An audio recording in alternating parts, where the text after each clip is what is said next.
Don't you ever wonder why God allows all the bad things in the world to happen? The wars, the famines, the murders, the fights, the poverty. If He's God, why doesn't He stop all of that bad stuff?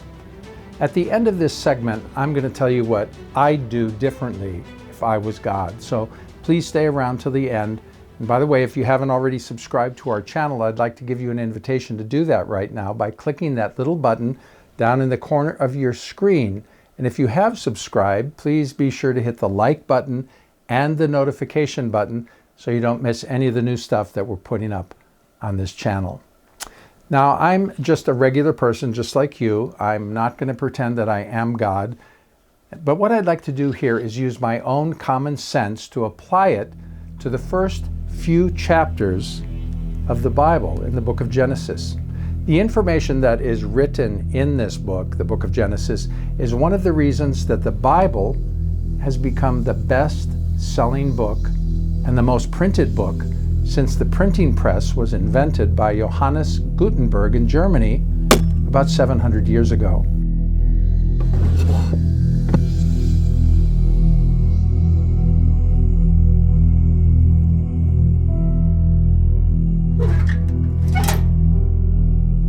Now, if I was God and was creating the earth, this planet that we live on, when it came time to create the first human, I wouldn't just plop him down on the earth without letting him know what was going on. And God said, "Let us make man in our image, after our likeness. And let them have dominion over the fish of the sea, and over the fowl of the air, and over the cattle, and over all the earth, and every other creeping thing that creepeth upon the earth." In fact, Adam, as the first human being, was given a lot of responsibility by his Creator. He named all the animals. He learned how to take care of the Garden of Eden. God didn't just plop him down into the garden and let him try to figure everything out by himself. Can you imagine if he just woke up for the first time and said, "Who am I? Where am I?" And do you think Adam could talk when he was created? After God gave Adam a mate in Eve, how could he communicate with Eve if he couldn't talk to her? And think of this. God took walks with Adam in the garden. In Genesis chapter 3, verse 8, it says, "And they heard the voice of the Lord God walking in the garden in the cool of the day." And how long do you think this went on for, these walks in the garden? Well, we don't really know. It could have been a few weeks, it could have been a few months, it could have even been a few years. We just don't know. But if God was walking in the garden with Adam, I think He most likely would be telling him everything that He wanted Adam to know. And most of all, I think He was letting Adam know how much He loved him. And when someone tells you how much they love you, how does that make you feel? It makes you want to love them back, doesn't it? Well, that's what I think God was doing with Adam in the garden. He was teaching him how to have that close, loving connection with his Creator. And I think He was doing that so that Adam would be able to impart this love, God's love, to his own children and grandchildren and great-grandchildren, and really for generations to come.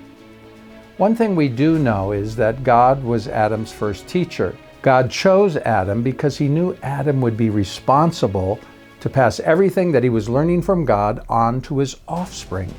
Adam learned about God firsthand by walking and talking with Him in the garden. Just think if you were one of Adam's grandchildren and you sat on his lap and said, "Grandpa Adam, please tell me again, what was it like to walk with God in the garden? What was it like talking with God? What is God like, Grandpa?" It's difficult to say which book in the Bible is the most important, but in my opinion, I'd say that Genesis is near to the top of the list because it tells us of the man who really became the world's first historian, Adam. Adam walked with God. He talked with God. He knew what was going on. Adam lived until the ripe old age of 930. The detail to history in the book of Genesis is just incredible. In Genesis chapter 5, it reads like this: "This is the book of the generations of Adam, in the day that God created man. In the likeness of God made He him." When Adam was 130 years old, he had a son, and he called his name Seth. Now, just a footnote here in this video, we're not going to get into why Adam and Eve were kicked out of the Garden of Eden and what happened between Cain and Abel. We're going to talk about that in an upcoming segment. So after all that happened, Adam had another son, and he called his name Seth. And the days of Adam after he had Seth were 800 years. And he had more sons and daughters, and all the days that Adam lived were 930 years, and he died. What other history book gives us such details of generations that came after Adam? The answer is, there is no other book. You can only find the exact years of each generation from the beginning of humanity in the book of Genesis. And so why is this important? Because God wanted the generations that followed Adam and the generations that followed Noah to know how it all began. God did not want Adam to be left in the dark, asking, "Who am I? Where did I come from?" And Adam shared his experiences and his relationship, the relationship that he had with God, with his own children and their children. And the line goes on and on. And that's why it's so important for us to know where we really came from, so that we don't have to wake up in the morning and say, "Who am I? Where am I? Why am I here on the earth? And is there really a God who made me?" Adam shared all of the answers to these questions with his children, and it's been handed down from generation to generation. Adam died about 100 years before Noah was born. So just think of it. Adam could have told of his experience of walking with God in the Garden of Eden, telling them how real God was and how humanity began, almost all the way up until the birth of Noah. That means that in the first 1,000 years of man's existence, any person on the face of the earth, all of Adam's offspring, could have gone to great-great-grandpa Adam and gotten the actual account of how it all began, straight from the mouth of the very first man who walked on the face of the earth.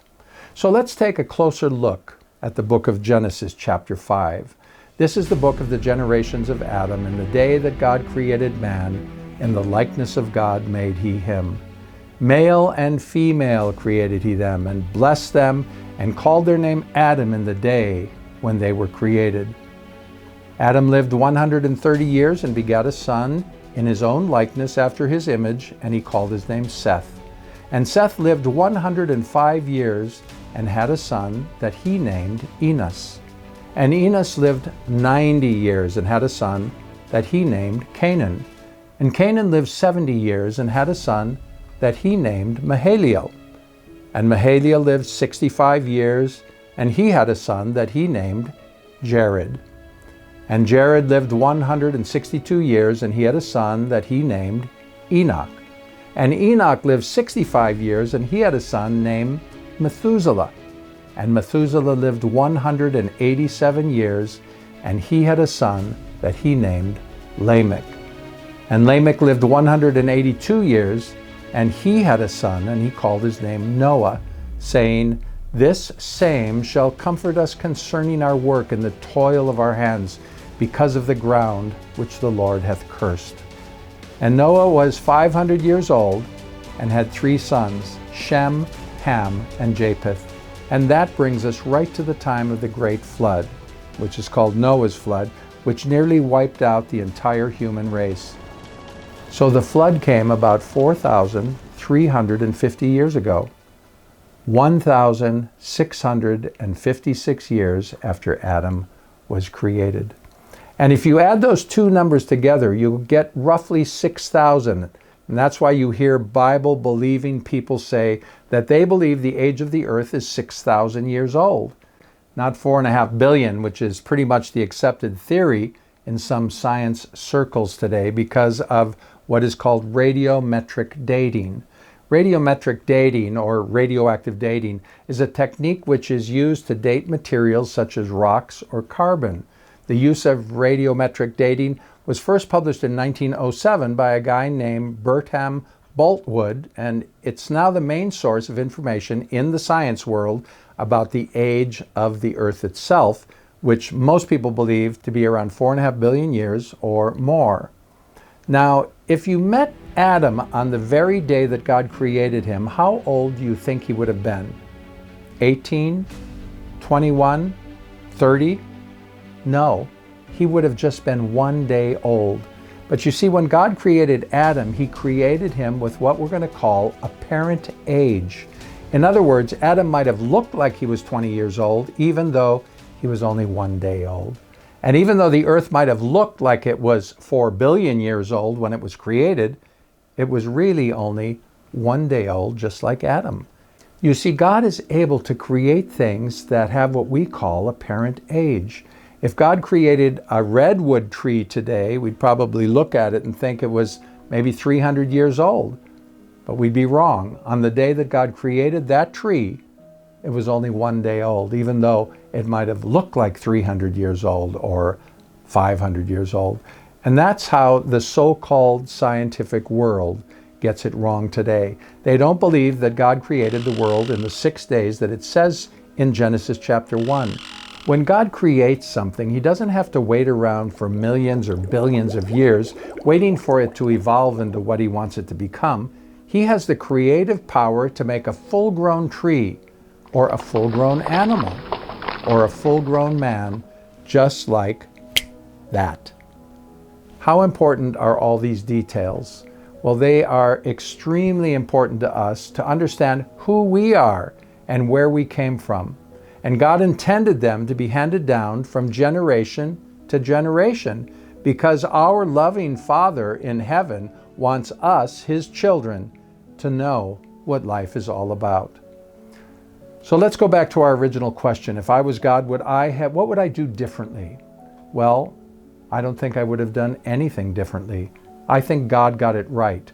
And there are many more details in the book of Genesis which are important details to the history of mankind, which we're going to be getting into next time. But before we go, I'd like to offer you an invitation to walk and talk with God in the garden, just like he did with Adam. I want to thank you for being with us here today. Again, I'd like to remind you that if you haven't subscribed to our channel as yet, please go ahead and do that right now and click the little notification button and the like button, and we look forward to seeing you again next time. And remember, God is in the garden right now, waiting for you.